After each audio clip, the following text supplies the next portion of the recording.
எல்லாருக்கும் good morning. இது Wednesday morning. ஒரு குட்டி மீலாக் பார்ப்போம்.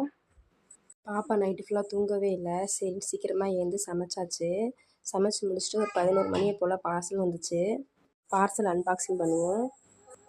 மீஷோ ஆப்பில் தான் ஆர்டர் போட்டிருந்தேன். இதே ட்ரெஸ்ஸு ஃப்ளிப்கார்ட்டில் அமேசானில் ஆர்டர் போட்டிருந்தேன். விலை கொஞ்சம் அதிகமாக காமிச்சிச்சு. சரி நான் மீஷோ ஆப்பில் ஆர்டர் போட்டிருந்தேன்.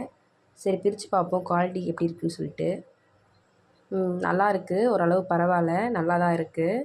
உங்களுக்கும் தேவைப்பட்டுச்சுன்னா நீங்களும் ஆர்டர் போட்டு வாங்கிக்கோங்க. பாப்பாவுக்கு வாங்கி கொடுங்க. அப்புறம் பக்கத்து வீட்டில் பலாப்பழம் கொடுத்துருந்தாங்க. நானும் பாப்பாவும் சாப்பிட்டோம். சாப்பிட்டுட்டு படுத்துட்டோம். அப்புறம் பெரிய பாப்பா தூங்கிக்கிட்டு இருந்தா. சின்ன பாப்பா போய் பெரியவளை போய் இழுத்துக்கிட்டே இருந்தா. அக்கா அக்கா அக்கான்னு சொல்லி பார்க்க நல்லா இருந்துச்சு. ஒரு கிளிப் மாதிரி எடுத்தேன். என் வீடியோ உங்களுக்கு பிடிச்சிருந்தா சப்ஸ்கிரைப் பண்ணுங்கள், லைக் பண்ணுங்கள், ஷேர் பண்ணுங்கள். எங்கள் லட்சியம் உங்கள் கையில். Bye friends.